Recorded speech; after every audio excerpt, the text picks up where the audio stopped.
लफवाछपी काही नाही. डॉक्टर काय झालंय आबांना? रेडिएशन रूम मध्ये घेऊन जाण्यासारखं काय झालंय मला काय ते स्पष्ट सांगा. ते डॉक्टर आबा एक मिनिट, मी बोलतोय ना त्यांच्याशी.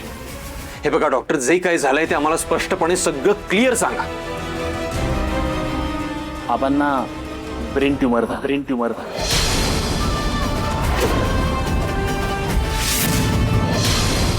काय?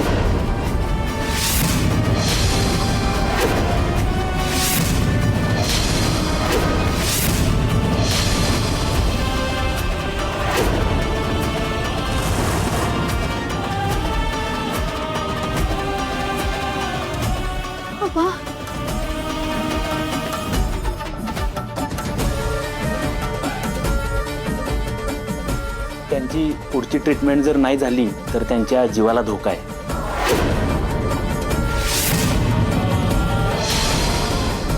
एवढी मोठी गोष्ट तुम्ही आमच्यापासून काय लपवलीत?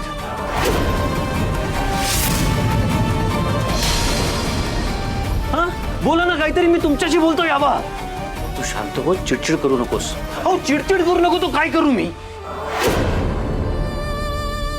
ठीक आहे, आबांनी आम्हाला त्रास होऊ नये म्हणून आमच्यापासून ही गोष्ट लपवली. अहो पण तुम्ही त्यांना साथ देताय. डॉक्टर तुम्हाला तरी त्याचा सिरियसनेस कळायला हवा होता ना.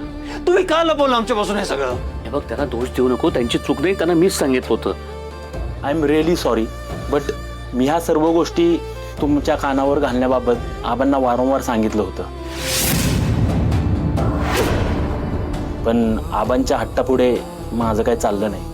हे बघा डॉक्टर, आय डोंट केअर आबांनी तुम्हाला काय सांगितलंय, तुमचं त्यांच्याशी काय बोलणं झालंय. पण आबांना काय झालंय हे आता आम्हाला स्पष्टपणे नीट सांगा.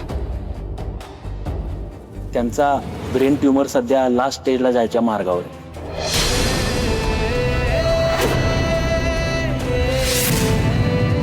सांभाळा इंद्रजित सर. खरं तर सुरुवातीपासून त्यांच्यावर उपचार झाले असते तर त्यांचं दुखणं आटोक्यात आलं असतं. पण आबांनी हे आधीपासूनच अंगावर काढलं. आता ऑपरेशन शिवाय दुसरा पर्याय नाही.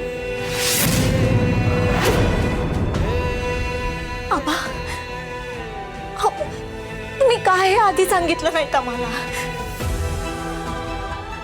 आता जर तुम्हाला काय झालं तर? मला काही होणार नाही, काळजी करू नकोस. मी अगदी ठणठणीत बरा होणार आहे.